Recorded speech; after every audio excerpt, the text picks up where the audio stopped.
good day mga paps. It's me, RM Pops Motovlog. So for today's vlog, may i-review tayo. Siyempre mga paps, may i-review tayong motor. Itatry na rin natin. May pupuntahan tayo around dito lang sa ating area. Isang motovlogger. Yes, isang motovlogger mga paps.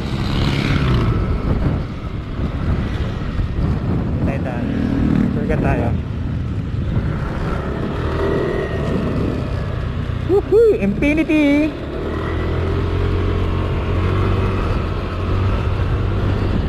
So ipagpapalit muna natin ang ating Aerox sa isang Motorstar na motor. Woo!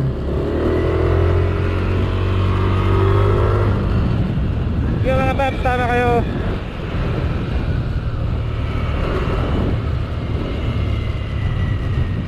At we have authorized dun sa owner magpapalit ng motor.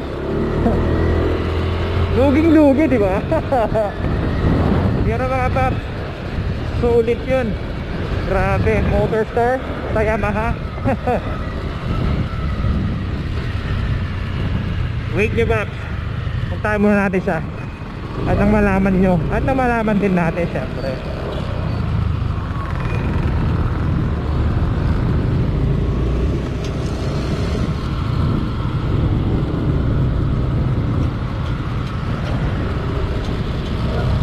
So puntahan muna natin siya mga paps.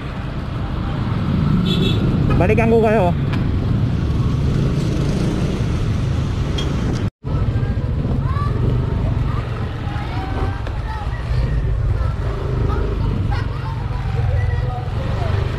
Alright, ito na tayo paps. Kita nyo naman. Yun o.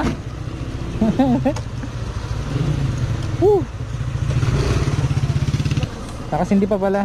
Oo, pinainit ko na, ready ko na, kanina pa eh. Parang basta yung compartment niya, ganyan ang paksa. Yan, dalawang way siya binubuksan, isa kanan. Tapos may kaliwa pa yan, ganun lang din. Dalawang way siya binubuksan, yung iba hindi pa alam yun eh. Okay paps, bahala ka rin. Sige, salamat.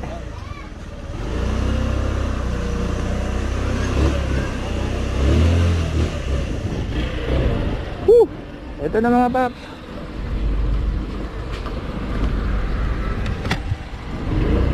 Udahan muna natin dito.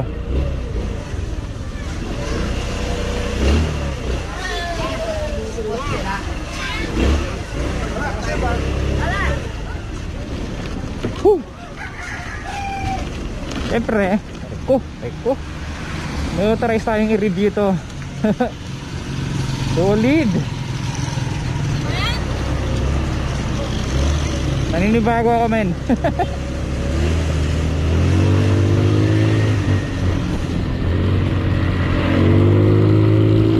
Woo!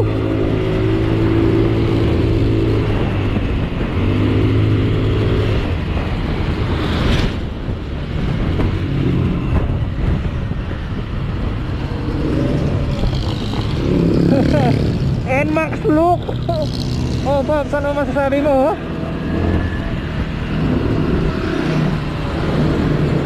Di ba mukhang NMAX yan? So city holder kung lalagay nyo rito, same lang din siya lang sa NMAX. Then yung visor, ayos lahat.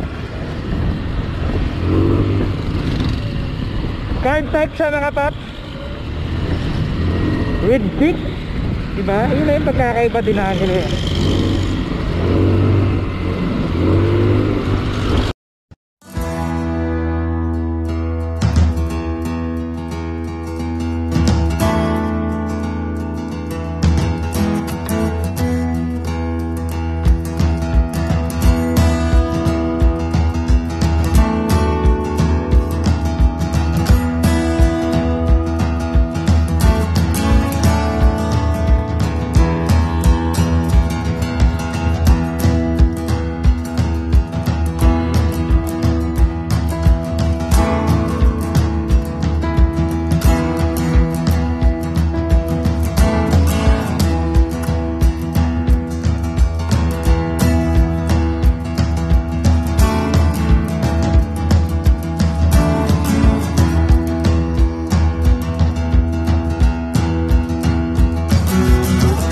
yun na mga kapaps, comparison ng NMAX. NMAX to, no? 2020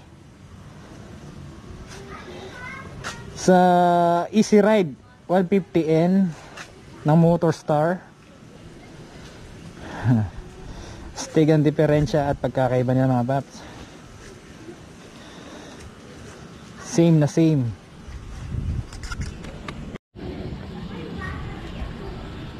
So ito na mga paps, ito ang Easy Ride 150N carb type, yun, at NMAX 2020 FI. Halos magkapero lahat sila paps. Yun, no?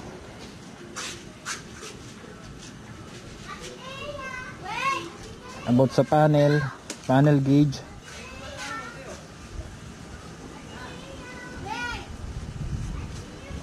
alright. Then sa NMAX 2020,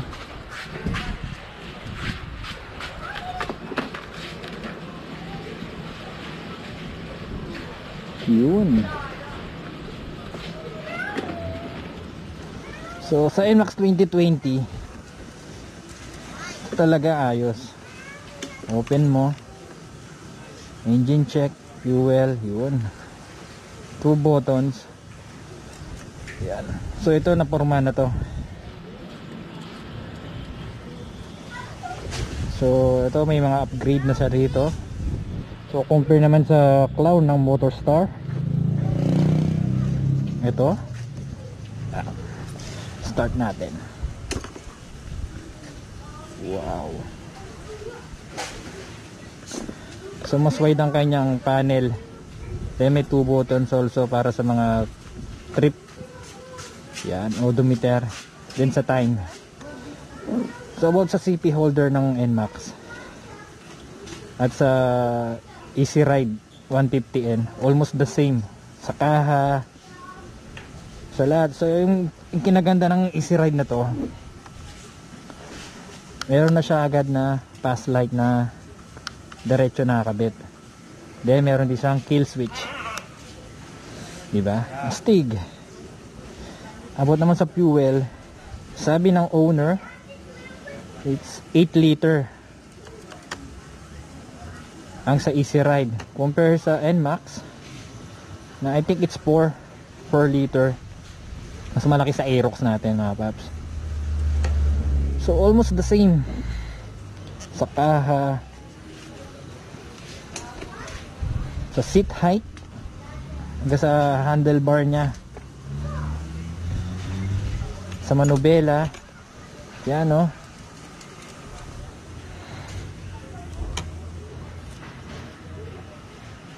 Halos parehas.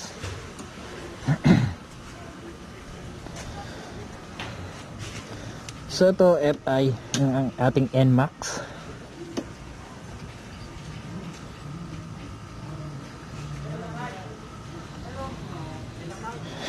Then ang sa Easy Ride is card type with kick tayo mga paps. Yun. Yan yung makikita sa loob.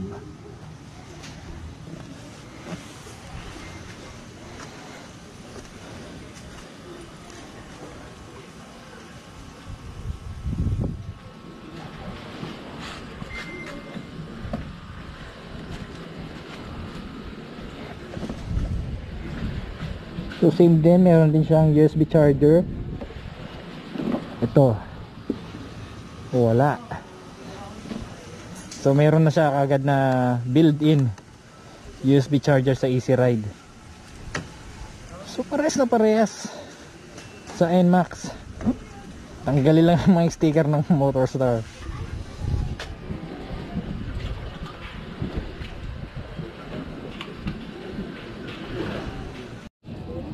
So yun mga paps. Ayun si Christian, may-ari ng NMAX. Yun, astig talaga yung Motorstar. Replika yung dating. So kakasubukan niya sa takbo.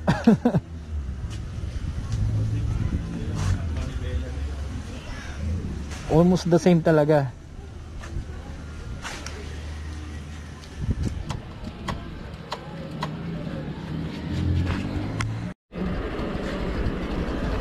Ito, parehas. Sana parehas sila, dapat mas malaki sa likod, diba? 13 din to. Pero ang galing lang gumawa nito. Solid clone. Pero mura, no?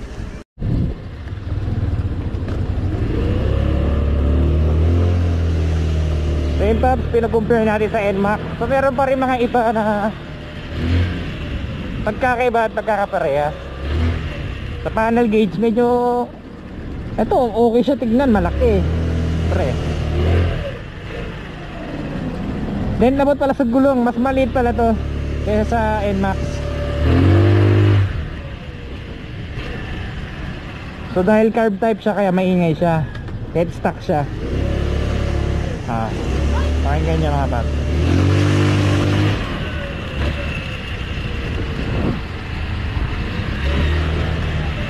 Then balik tayo sa gulong. So mas maliit siya, I think it's 13. Then tubeless na siya agad. Yun.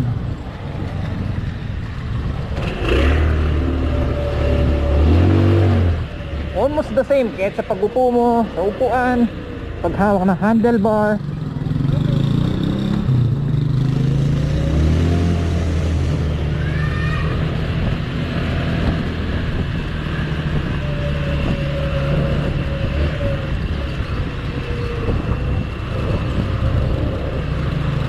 Parehas. Ang galing, ang galing. Solid clone or kung tawagin ay kambal ng NMAX. So paano pa kaya pag naka-pipe to? Or gawing kalkalin to? Maingay to. So shout out again kay Rat Moto.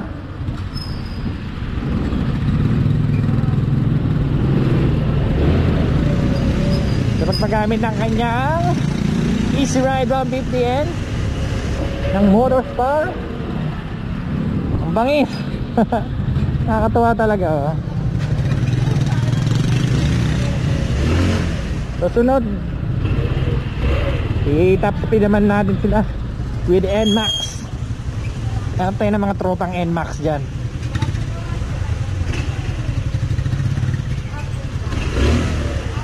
So meron din silang built-in na nga charger.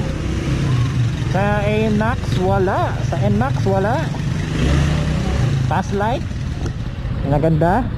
Then kill switch. So lahat ng parts na outer sa NMAX o panlabas kanywa ng NMAX kayang kaya rito. Sulit.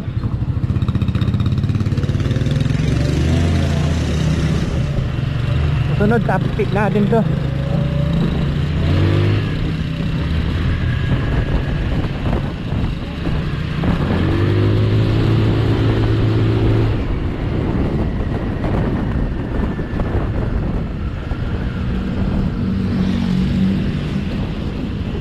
So hanggang dito muna ang ating mga vlog. So hanggang dito na muna ang ating vlog mga Paps. So sana nagustuhan nyo ang comparison natin, comparison review sa NMAX then itong Easy Ride 150N.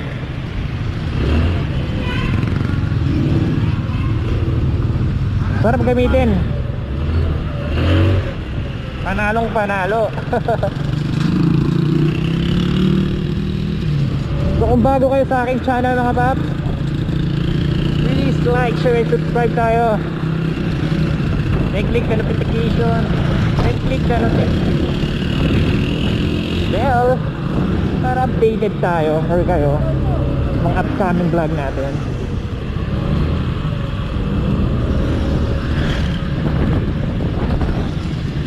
So always remember mga Paps, ride safe. God bless. Good day.